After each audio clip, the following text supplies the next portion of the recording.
Anambra. Now, at least 200 million girls and women alive today, living in 31 countries, have undergone female genital mutilation. And this, the world over, there have been activities to end the female genital mutilation. And we join the world to add our voice to the issue. That's why we're here to talk about stopping female genital mutilation. And in the studio this morning, I have some young ladies to really help us talk about this. Barrister Lillian Oguchi Osakwe, who is the State Chairman, Nigeria Council of Nurses, State Attorney, Anambra State. Good to have you in the studio. Thank you very much. I also have Edith Onwuka, State Chairman, Nigeria Council of Nurses and Midwifery, Anambra State. Welcome, Edith. Thank you. All right, let's look at this issue by beginning with asking what actually is female genital mutilation, otherwise called FGM. Thank you, Nanye. Female genital mutilation or cutting is partial or complete removal of female external genitalia for any reason apart from medical reason, or any non-therapeutic reason. That is to say, the procedure actually has no medical relevance. So it is done as a result of belief, culture, or tradition, which we are still going to look into those things that made them to feel or made them to believe that female genital cutting is what a young girl or what a female should undergo in our society. Now, I would want you to really talk more on this before we ask whether there is law against it or not. You said for no just reason. And while I was preparing that, it was a kind of, why should people get involved with female genital mutilation? And of course, if there are health benefits or health implications of getting involved in female genital mutilation. Okay, thank you. Just like I said, it has no medical reason, but the origin or the genesis of female genital mutilation up to now is still shrouded in secrecy, confusion, and uncertainty. We cannot say that this is the actual medical reason why we are doing that.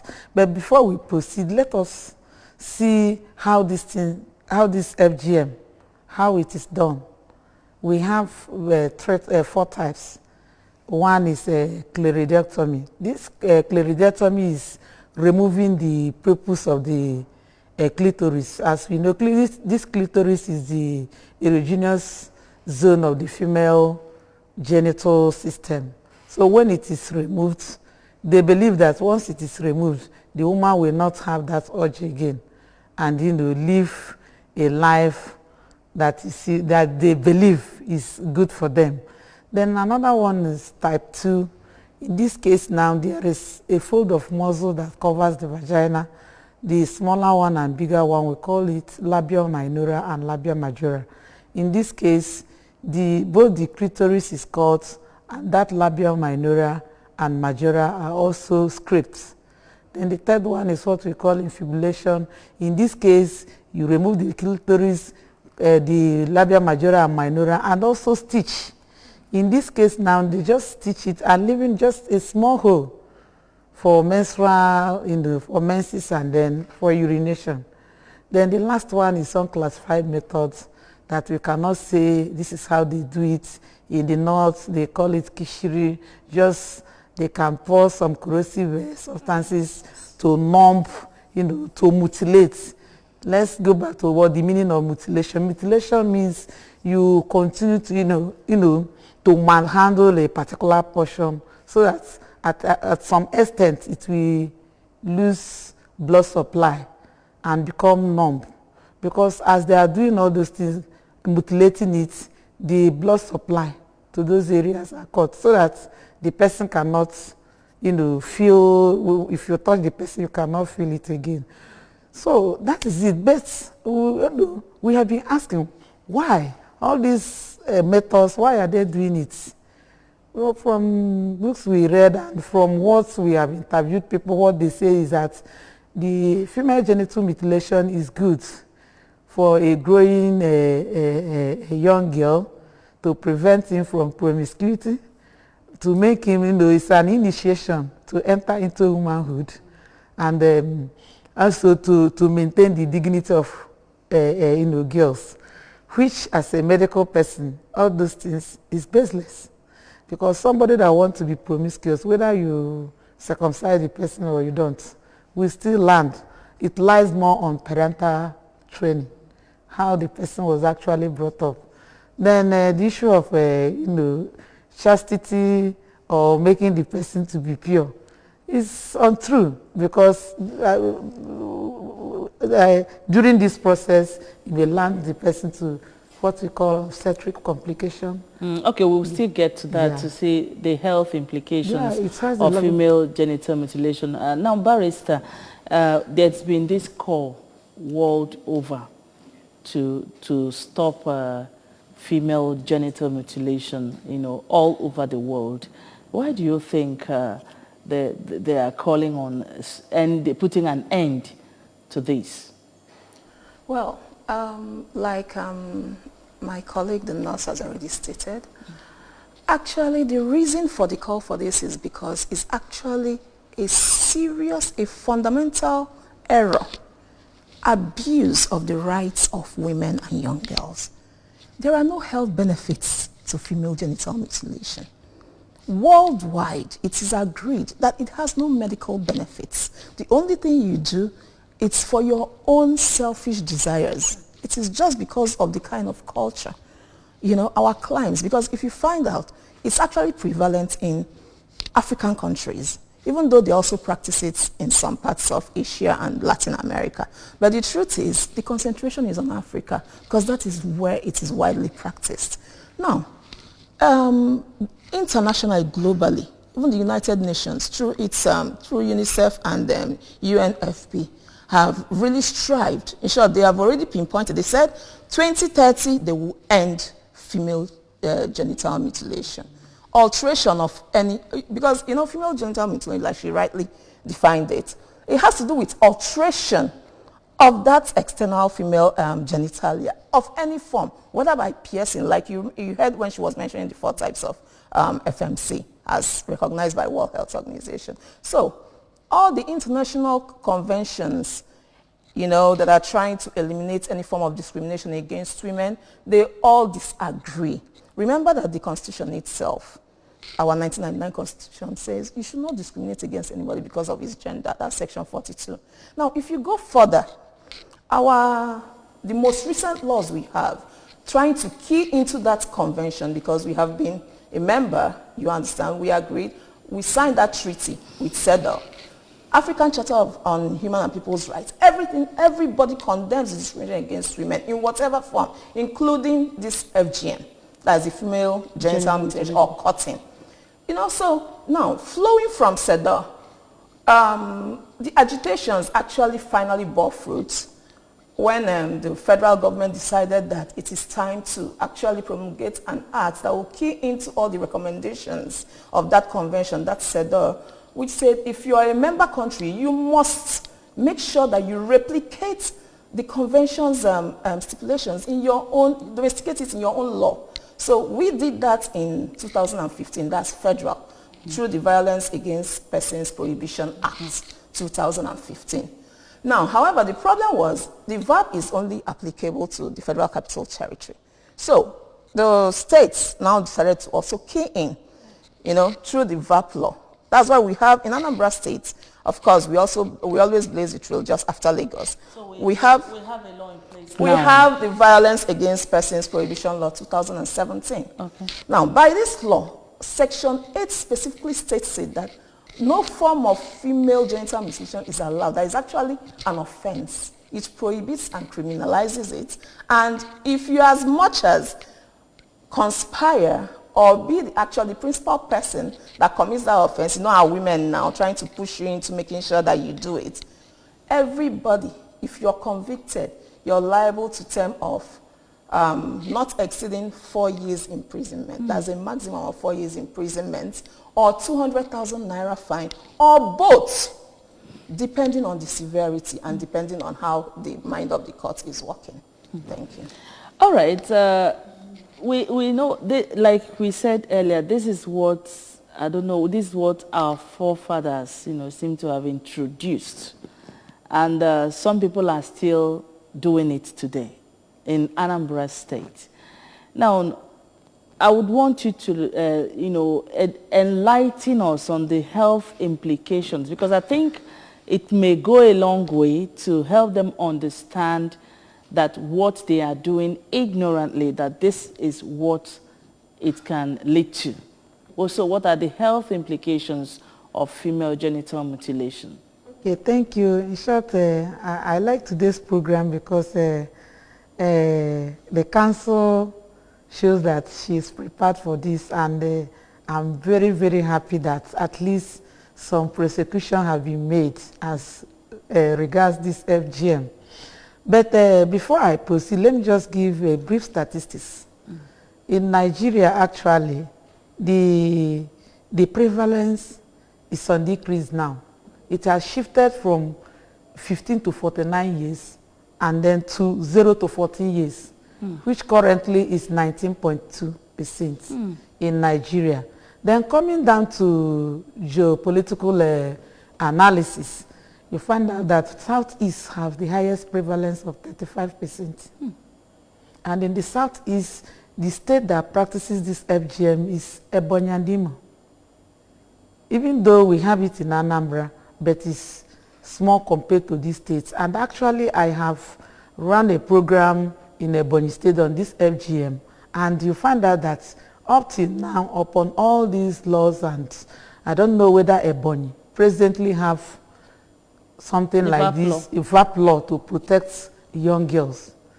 Then the Southwest is 30% and Northeast is 5%. Fulanis don't practice it at all, 0% there. They don't practice it at all for any reason. Then coming to implications, we have to look, look at it at both sides, both the physical consequences and obstetric consequences.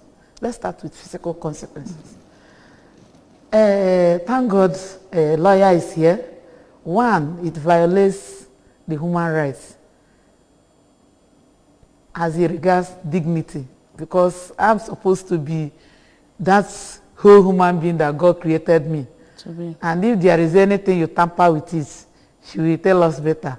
So in that way, when you are mutilating physical organ of a person, the person is liable to get infected because it is not a procedure that is acceptable. They do it under, on sterile environment with unsterile equipment. The person may bleed because they may cut. We have a human vagina is highly vascularized, meaning that there is a lot of blood vessels, arteries. So in the process of doing that, they may damage the vessels and the person may bleed to death. They may not have that skill to control the bleeding.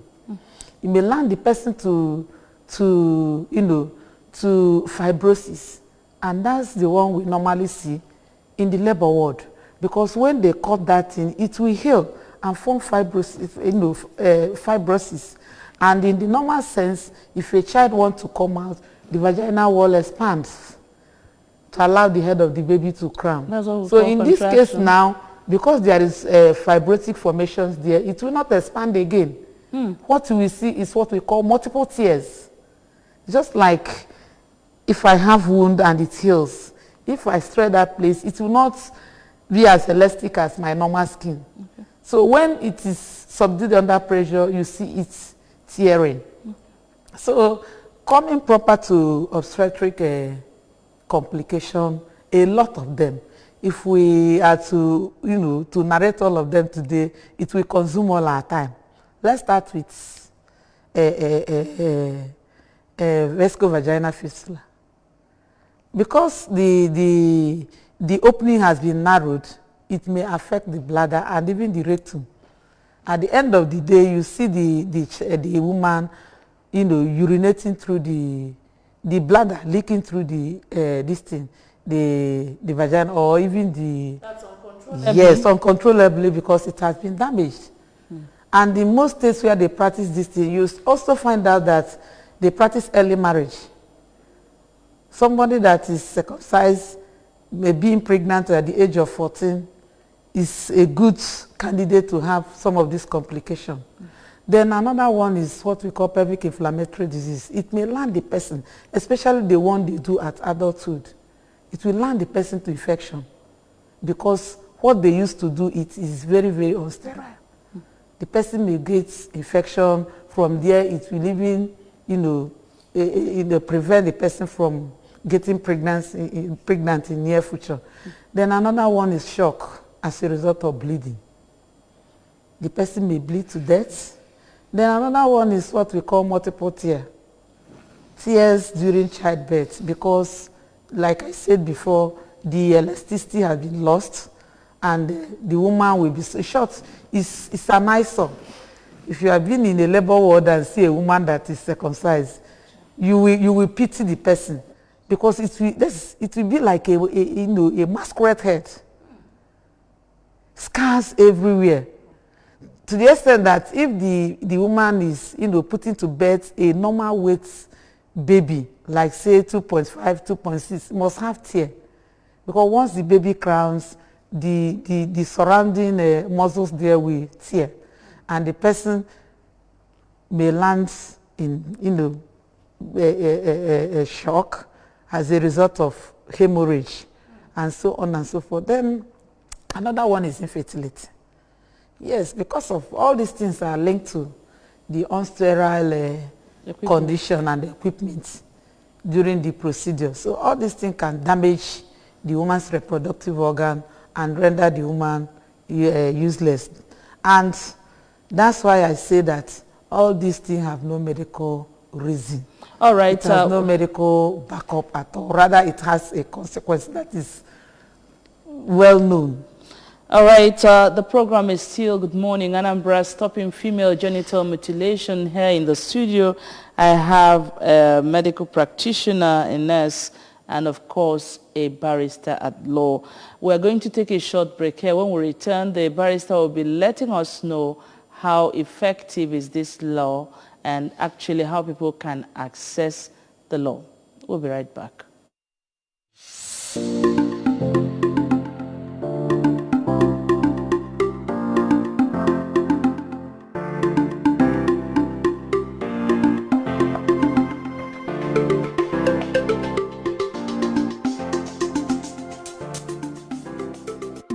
Nwaanyị ọbụla ebele ugwu na ọ na-eme ka ọ ghale ị na-enwe agụụ karịa ka o kwesịrị ebe nwoke nọ. Mgbe ebelie nya bụ ugwu, ọ na-achịkọnata nya bụ nwaanyị mmenye ka ọ dị ka nwaanyị ji aka ya nye onwe ugwu na nsọpụrụ dị n'ebe nwaanyị nọ.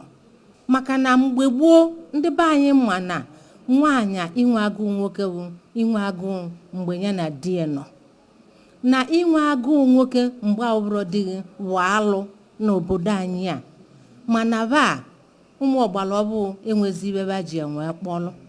Ibe ọbụ na-abata ajụ ibe na-esuyeni na akali. Maka na akwụsịrị mbe ugwu a, o mere ka ụmụazị anyị ụmụ nwaanyị ka anya ba na-adụ n'ebe ụmụ nwoke nọ mgbe na mgbe ọbụla na-eme bayidokwu ebe gịbụ mama ma papa mgbe ochie ya nwa ibelebe a na-eme gị. I don't support female genital mutilation. It disbases womanhood, and too, there are so many disadvantages in it.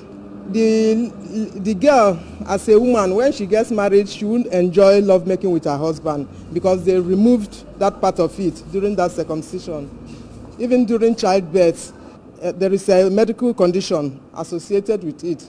A lot of people, experts, psychologists, and socialists have been discussing female genital mutilation.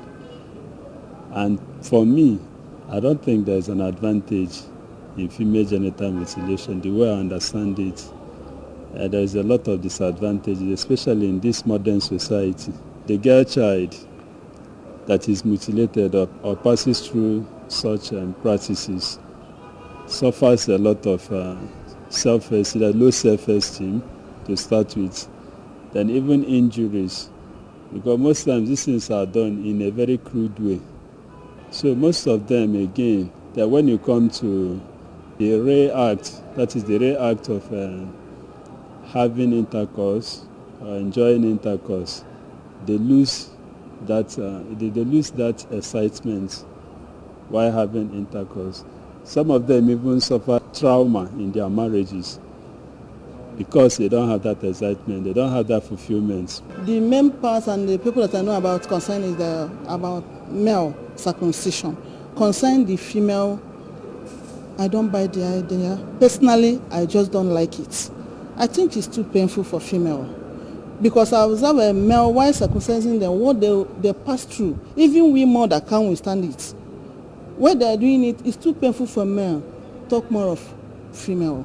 If people will listen, I think they'll put a stop to it. Mgbe gboo ibe nwaanyị ugwu dị mma na nghọta nke ndị gboo. Maka na nwaanyị ọbụla na-ebele ugwu, mgbe a na-ebe ụmụ nwaanyị ugwu, ike anara atọba bịrịbịrị ọ na-atọbaba. Anaghị emete iwebe n'oke. Ibe anaghị eme n'okporo ụzọ niile, nke a bụ na akpọkwa ya baba na-akwakọzi ịghọ nkịta. Ma mgbe a na-ebe ugwu, ụmụ nwaanyị na-enwe iwe bụ njichi onwebe. Mana ba na-azị ebe bụ ugwu, bifo nwoke a na-asha ha wayo o dị ego lana megheri ọkpa ị na-abịakwa abịa. Mana mgbe gboo ọ dụrọ n'ọgụ. Mana abịazịa oyibo bịaba emebe ibe a na-eku teknọlọji, ndị sayentist agụba akwụkwọ ndị sayensị wee nyochefute na nwaanyị ebere ugwu mụba nwa na ọ na-abịa arụ savisi mmeghe. Mana na ọ bụrụ na ebere ugwu na ọ na-enye aka savisi emeghe ọsọsọ ya ụlọ ebere ugwu bara. Mana achị ka anyị ngharịgharị na-ele omenala Igbo gboo, ibe ugwu amaka.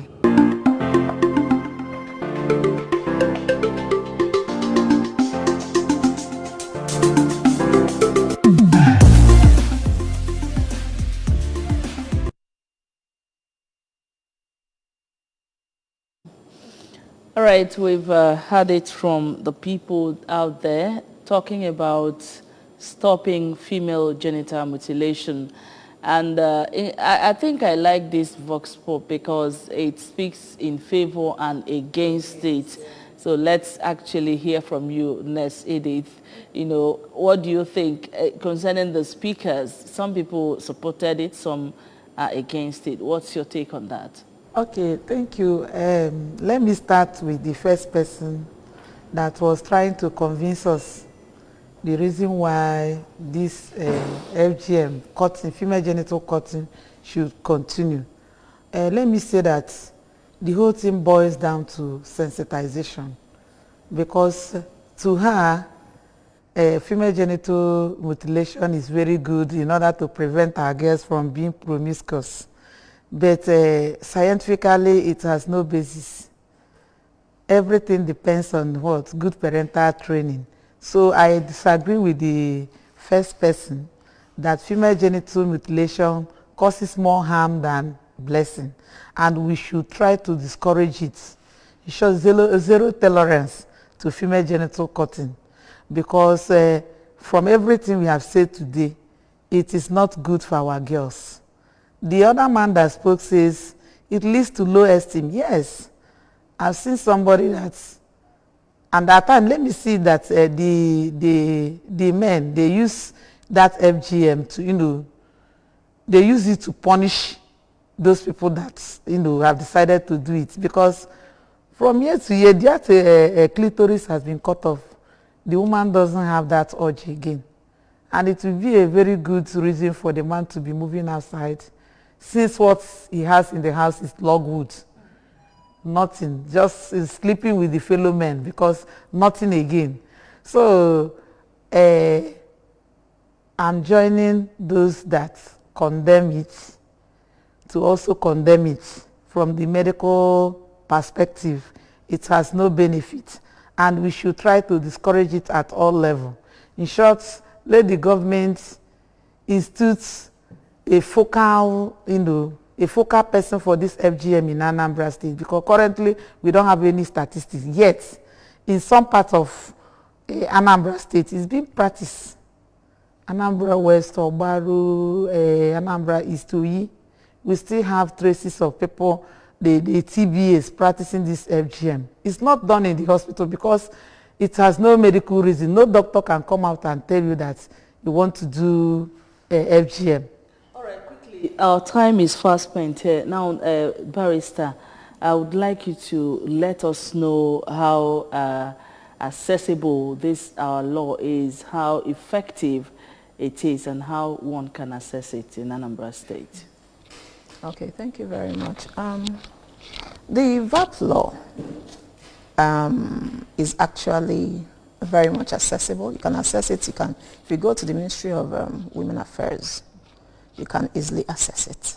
Yes, we have copies there that some donor agencies, that is ROLAC to be specific, in conjunction with the Anambra State government, have there for you, for everybody to access. And I really want to say that as for the law's application in respect of female genital mutilation, I will tell you that it's almost as, it's so bad that first of all, there is no public enlightenment in this area. People don't even know about the law, and people don't even know, a lot of people that indulge in it don't even know that it's an offense. And apart from that, they are too ashamed to even come out for the law to be enforced. So we don't really have so much statistics in the area of prosecution of offenders in this regard. However, I want to really condemn it entirely, completely. It's a grave injustice against the woman.